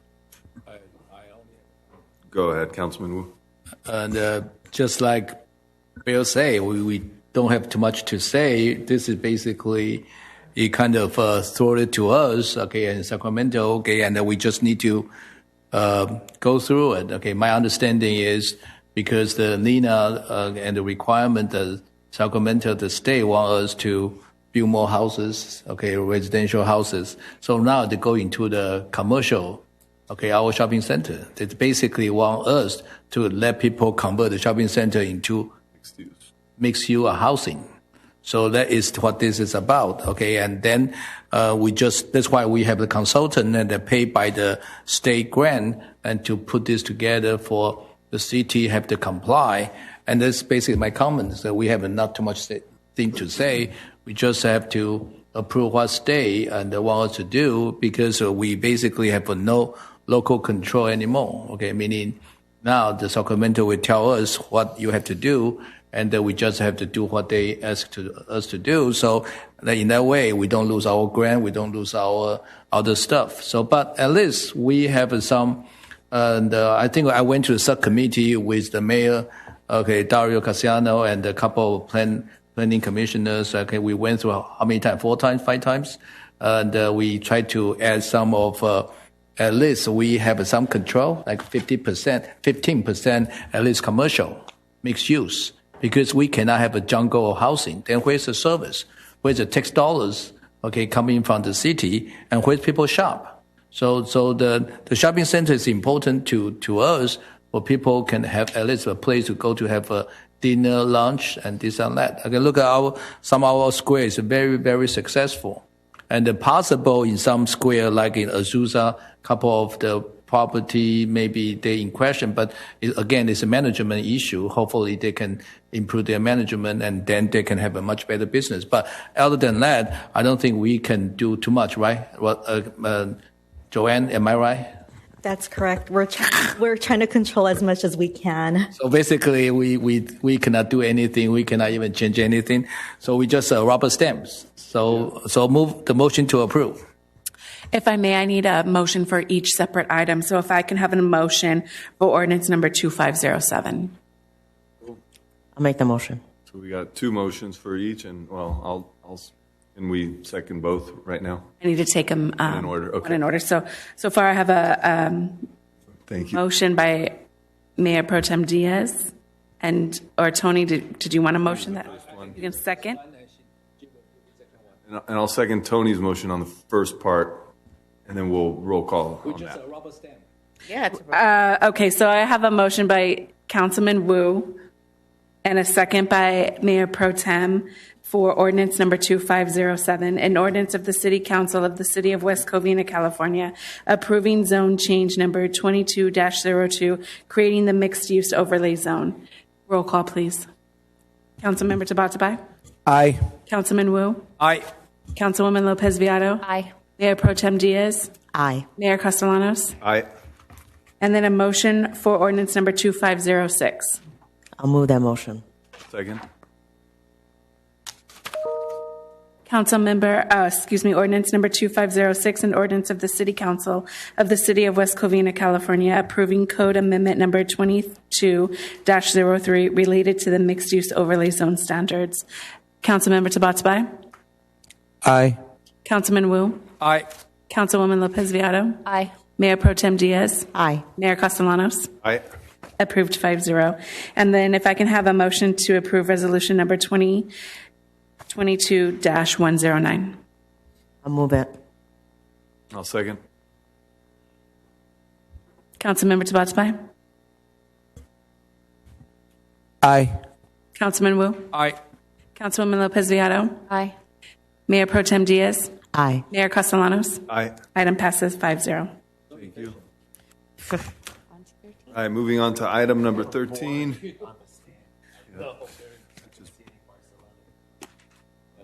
Public hearing to consider citywide general plan amendment number 22-02, 2021 through 2029 housing element update.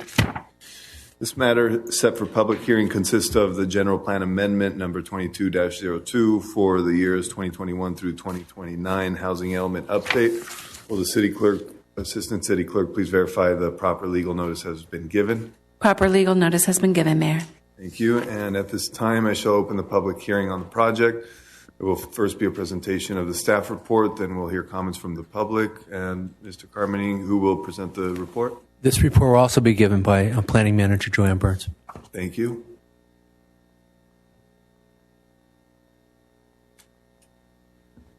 Thank you, Mayor. The city started the housing element update last year, and to date, this meeting will be the 6th meeting where the public would have the opportunity to provide comments on the housing element. In addition to taking in written comments, and also the city had included a survey on the city's website regarding the housing element to collect public input. Late this morning, the city did receive a written comment from Mitchell Tsai, representing the Southwest Region Council of Carpenters.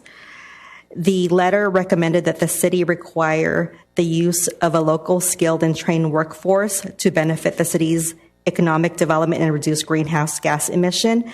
A copy of this letter has been forwarded to the city council and is also made available to the public on the website, and a copy up near the entrance.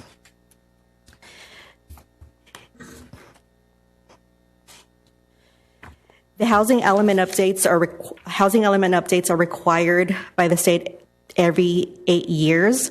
This is the 6th cycle, which spans from 2021 to 2029. If the City Council chooses to adopt the housing element tonight, after City Council adoption, staff will send a copy of the adopted housing element to HCD in hopes of obtaining certification. The consequences of not having a certified housing element include the city being disqualified from applying for grant funding in the future, and there is also a potential for lawsuits, which could result in the city losing its authority to issue or grant any development permits.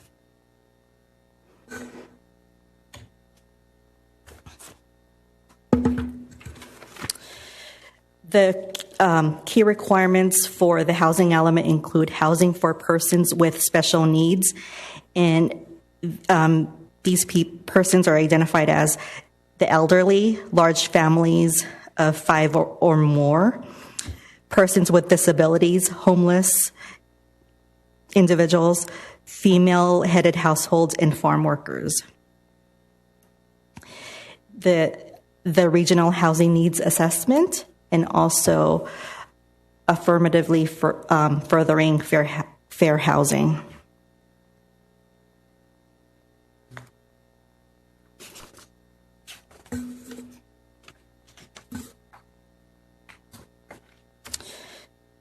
As mandated by state law and prepared by the Southern California Association of Governments, which SCAG for short, the regional housing needs assessment, where each city must accommodate its assigned share of the region's new housing need, which includes housing for all economic segments. And for the city of West Covina, the total RENA that the city must accommodate for is 5,346, and that includes all housing for all income categories: very low, moderate, and above moderate.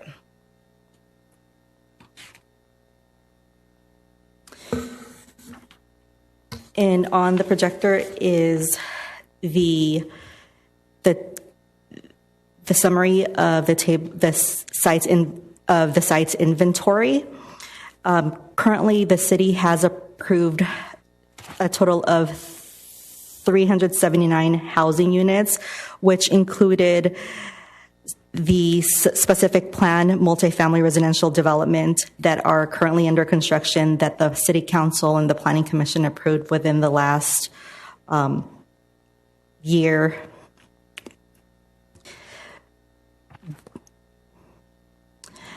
I wanted to point out that as far as the potential for ADUs is concerned, you notice that the number is 143, which in comparison to the planning applications that we have received, that number seems low.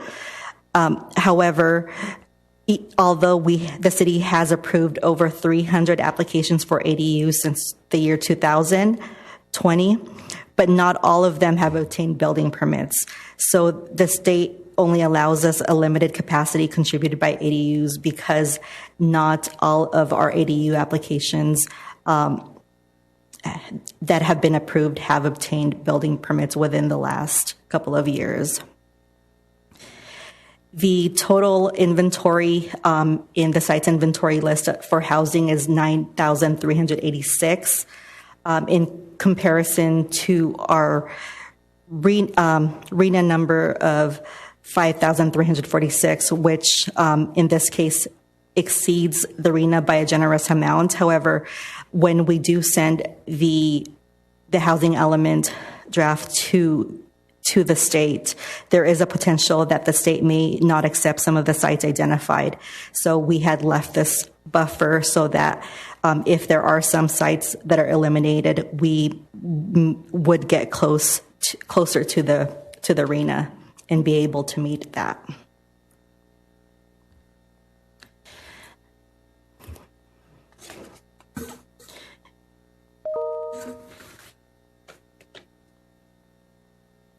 So, just to summarize on some key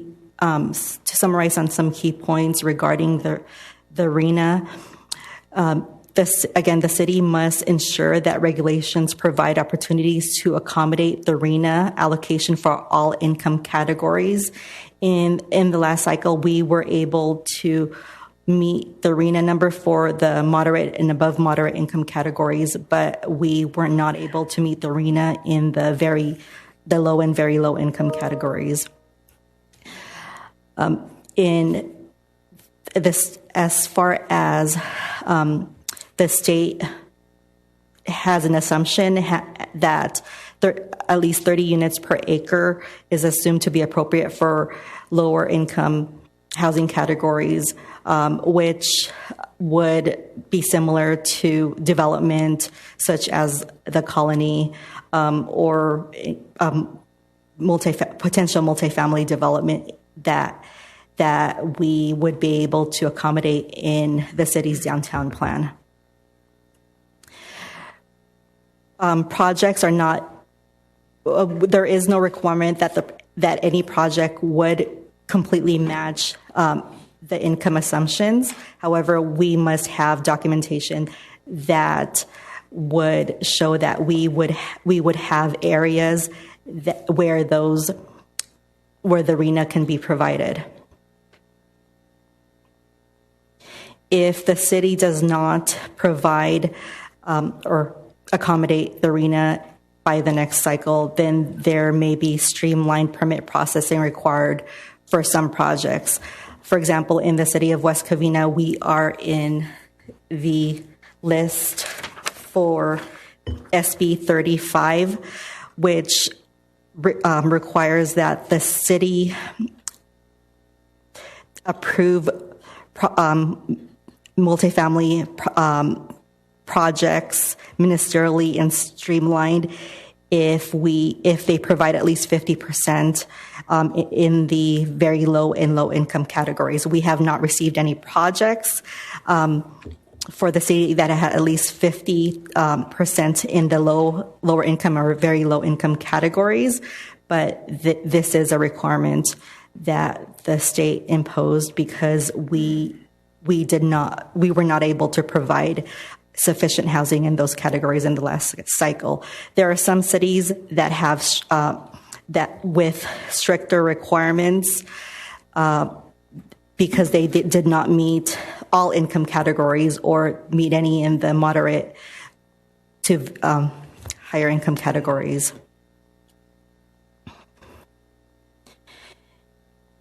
And in the housing element, we have included a list of fair housing programs within the city and how the city promotes fair housing practices.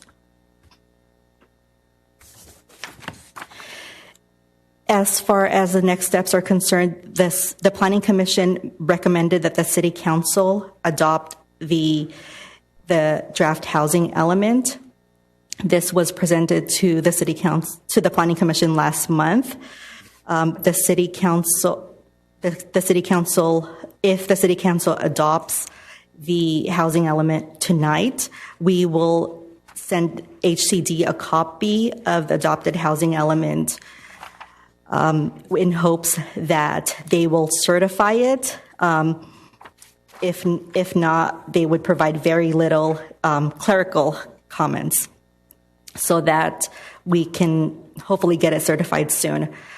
After certification comes program implementation. If any code amendments are required, that would typically it would be required to be done within a year.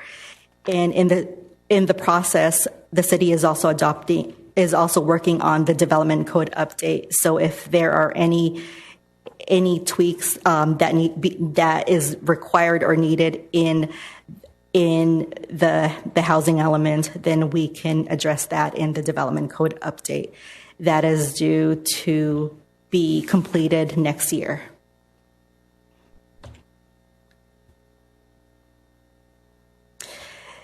The draft housing element that is presented to the City Council tonight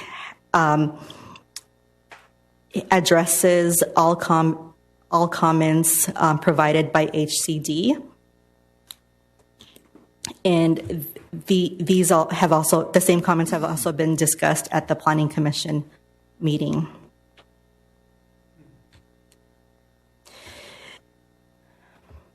Staff is recommending that the City Council adopt the resolution number 2022-110 with a minor change to the resolution in section 3. We would like to add language that would allow the city manager the authority to make any technical or clerical revisions to adopted housing element that may be necessary to obtain a finding of substantial compliance by the California Department of Housing and Community Development. So if the state has very minor comments, then staff would be able to address those without bringing it back to the City Council. However, if there are major comments where zoning would have to change or density would have to be increased, then we will bring back the housing element to the Planning Commission and also the City Council for readoption. With that, staff is available to answer any questions that the City Council may have. Thank you. No questions of staff. All right. Madam Assistant City Clerk, have you received any written protests, objections, or comments, or yellow speaker cards on this item? Yes, Mayor. In addition to the email that I have sent you tonight from the attorney, I also have a speaker slip from Mr. Juan Luna. Okay.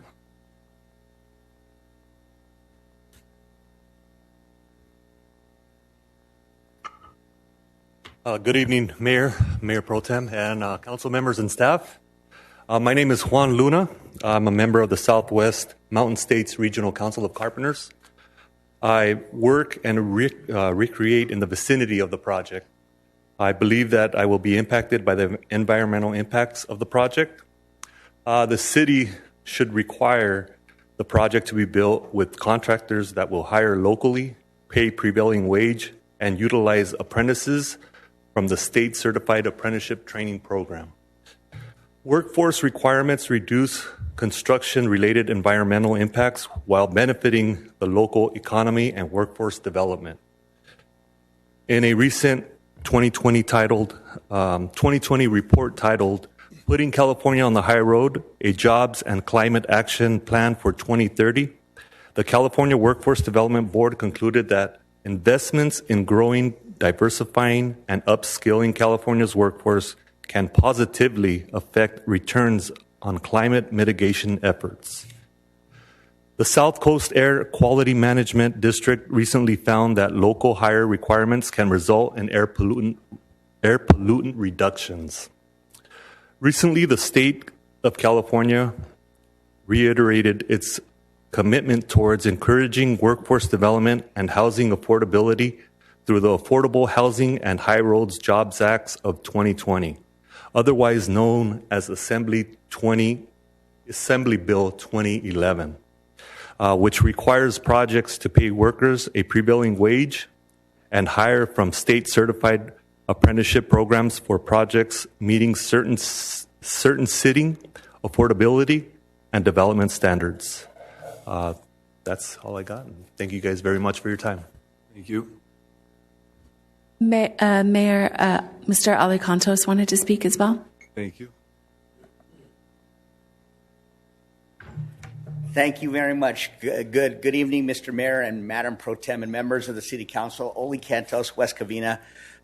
If I would like to ask if the City Council could ask staff about the plans that we have to meet this element if it's adopted, and to also explain to residents, just for clarification, how this is to be done in a manner that takes into account concern of residents regarding density, as well as the need also to provide appropriate housing options for people of low income and moderate income. Thank you. Great question. Those two things are at odds. But would our city staff respond, please? So the majority of the city's RENA would be. The majority of the plan is to have the majority of the city's RENA be met by the mixed use overlay zone, which allows for some residential development in commercial areas in the city. So the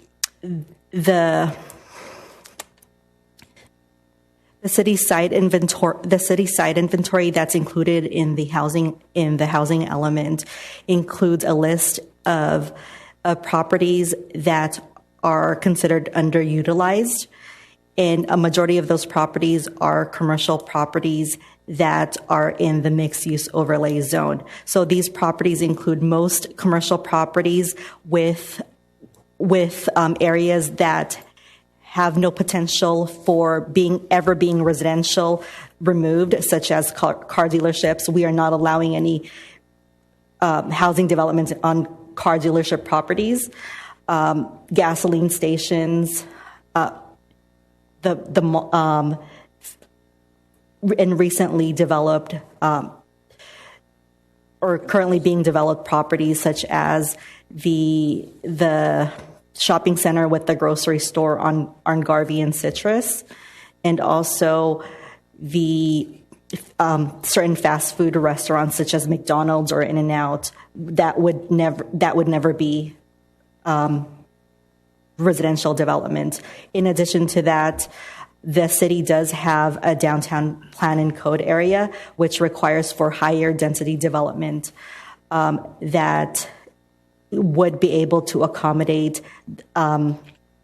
housing in the very low income and low income categories if it is proposed by a developer. The city does not have any means of developing property in itself. We would have to rely on interested developers to come to the city and propose these types of development. So there is room for these types of development in the downtown plan and code area, again, which allows for a higher density development. Thank you, Joanne. And and we'll get back to, Councilman Tabatabai, was there a comment? Yeah, thank you, Mayor. Yeah, so just on the commercial zones, just because I've been following other cities, and they've had theirs rejected because they proposed housing on commercial sites that the state deemed, I guess, ridiculous, because those sites, where, as you just mentioned, newly built, right, businesses that had just been created on those sites, and then the city claimed that, well, no, those will be destroyed and then housing would be put on it. So I guess I wanted to make sure that the housing element we are presenting to the state, those commercial sites that we have identified, would be seen as legitimately underused commercial sites that could then be housing. So I just want to make sure that we've identified proper sites. So when we prepare the housing site inventory, we looked at the value of the development in relation to the value of the land, and compare the two. If the value of the development is significantly lower than the value of the land, then it would be considered Viable.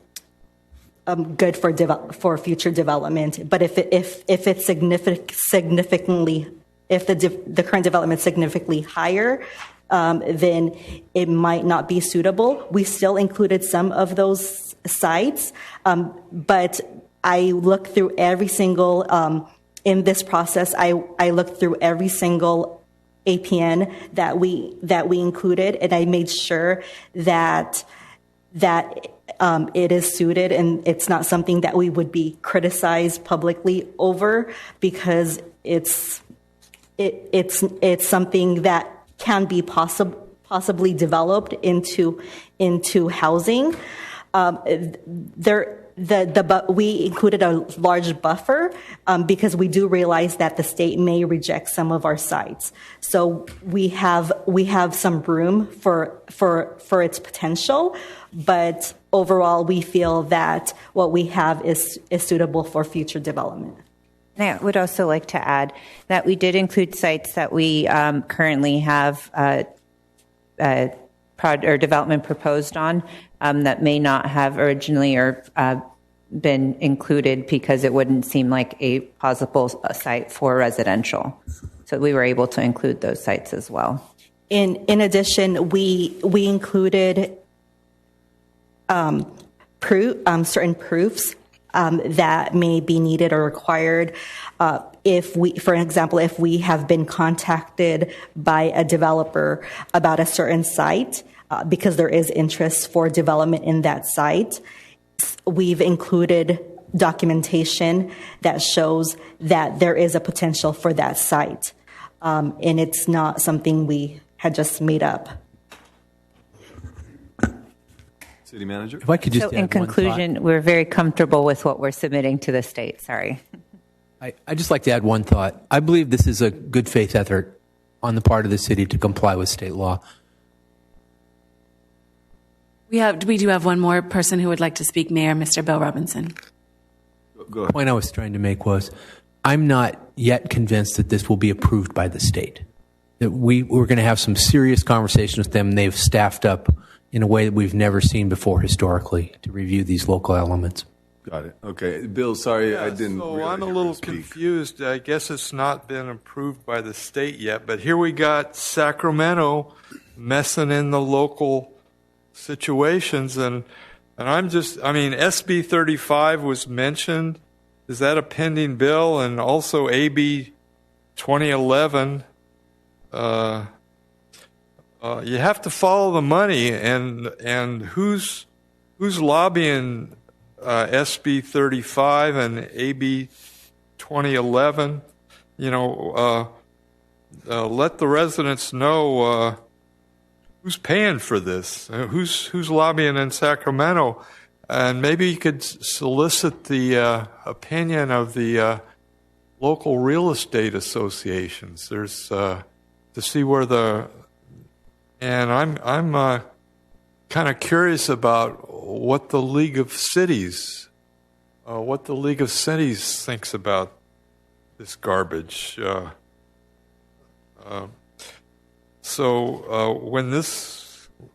As this further develops, those questions that I just, the position of the real estate community, the local real estate association, and the League of Cities, and who's paying for these? I mean, who's the people in Sacramento? I don't know whether this is a partisan or probably nonpartisan, but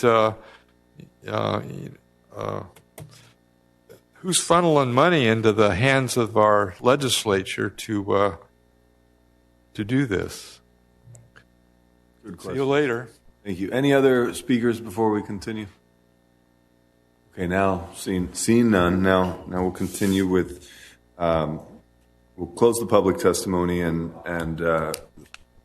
portion of the public hearing and ask for council discussion. Councilman Wu. I joined the Council of Government for a couple of years already, and I joined the SCAG, Southern California Association of Government. And we have a major issue with all these hundreds of cities have an issue with SB 9, SB 10, and they have an issue with all these RENA numbers. And once upon a time, the SCAG want to possibly sue the state, but at the end is nothing you can do.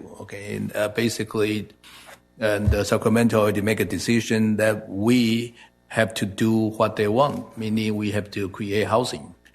Even changing to our landscape with SB 9, SB 10, that people can just by right to split the lot and make 4 units and don't even care about the parking. And now this one is called about you have to go to the shopping mall and then let them to convert into the housing again. So that is basically what the state want. And if we don't comply, and they will whack us with no grant, this possible lawsuit, and impose to the city that the city don't have a power to fight with them. So all this, and the previous agenda item number 12 and item number 13 basically is hand in hand, is try to comply with what they want, the 5,346 property we have to build, or we have to tell the state that we are going to comply with this, so don't whack us. So that's what this is about. So I don't know. Basically, we don't have too much to say. This is another rubber stamp. We just have to comply. With what I just feel like we just elect for nothing. We just we just have to approve with what they want. So I'll make the motion to approve to save time. Thank you. I'll second that. All right, we have a first and a second. I have a motion by Councilman Wu, a second by Mayor Pro Tem Diaz for item number 13. Roll call, please.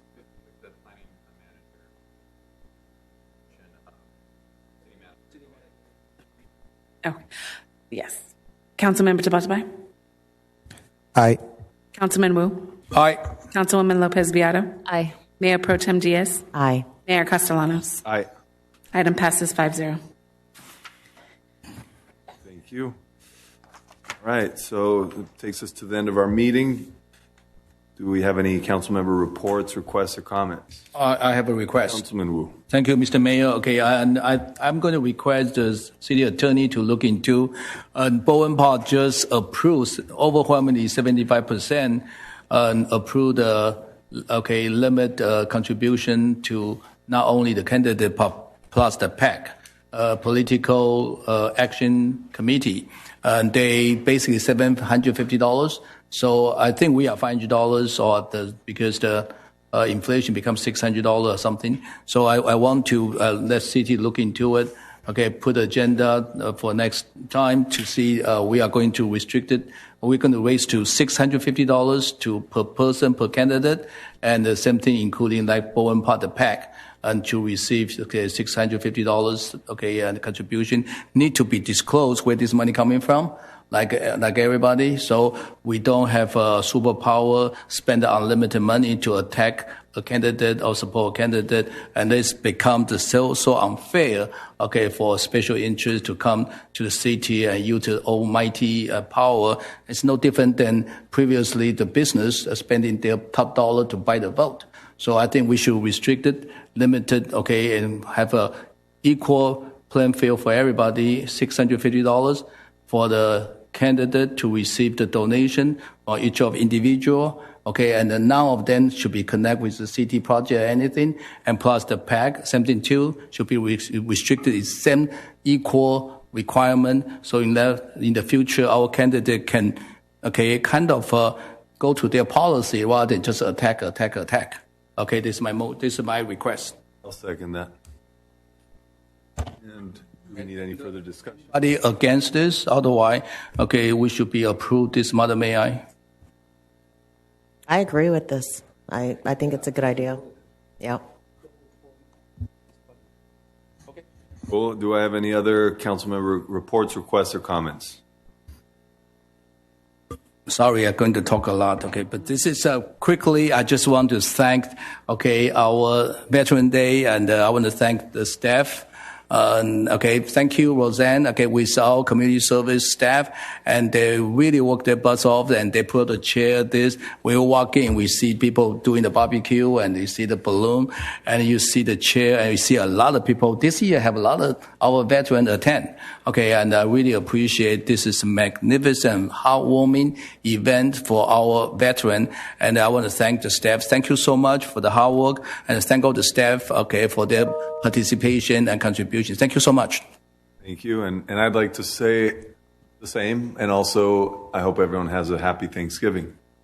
And do I have any more comments? No, I just, in reference to Councilman Wu, any of the elections get dirty. I mean, they said something bad about me, and it's not even my district. It was in a separate district that I'm like, why am I involved in that fight? But hey, you're not alone, okay? No, I know. You only get a little bit. I get a lot. You know, I hate it when it becomes very ugly. It's horrible to have the PAC or the special interests forge tons of money, and we're limited as a candidate that we can't fight back or fight back with what they're saying. But with that in mind, despite all the negativity out there, congratulations to Councilman Wu and our Councilman-elect Ollie, who is here with the audience that will soon be joining us here at the dais. So I just wanted to say thank you on that. In regards to the special events, Roxanne, along with the team, the staff, you've been doing such a fabulous job. All the special events have been just getting better. We get great feedback. As I mentioned, I know she sent an email out that I was like, I like what you said. We're going to make that as a new theme to gather, celebrate, and connect. And that's what we're doing with all the special events and anything that we do in the city of West Covina. So I just want to thank everyone for that. And congratulations again. And thank you. That's it. Thank you. And Mayor Pro Tem Diaz. Thank you, Mayor. I just want to wish everyone a safe and wonderful Thanksgiving.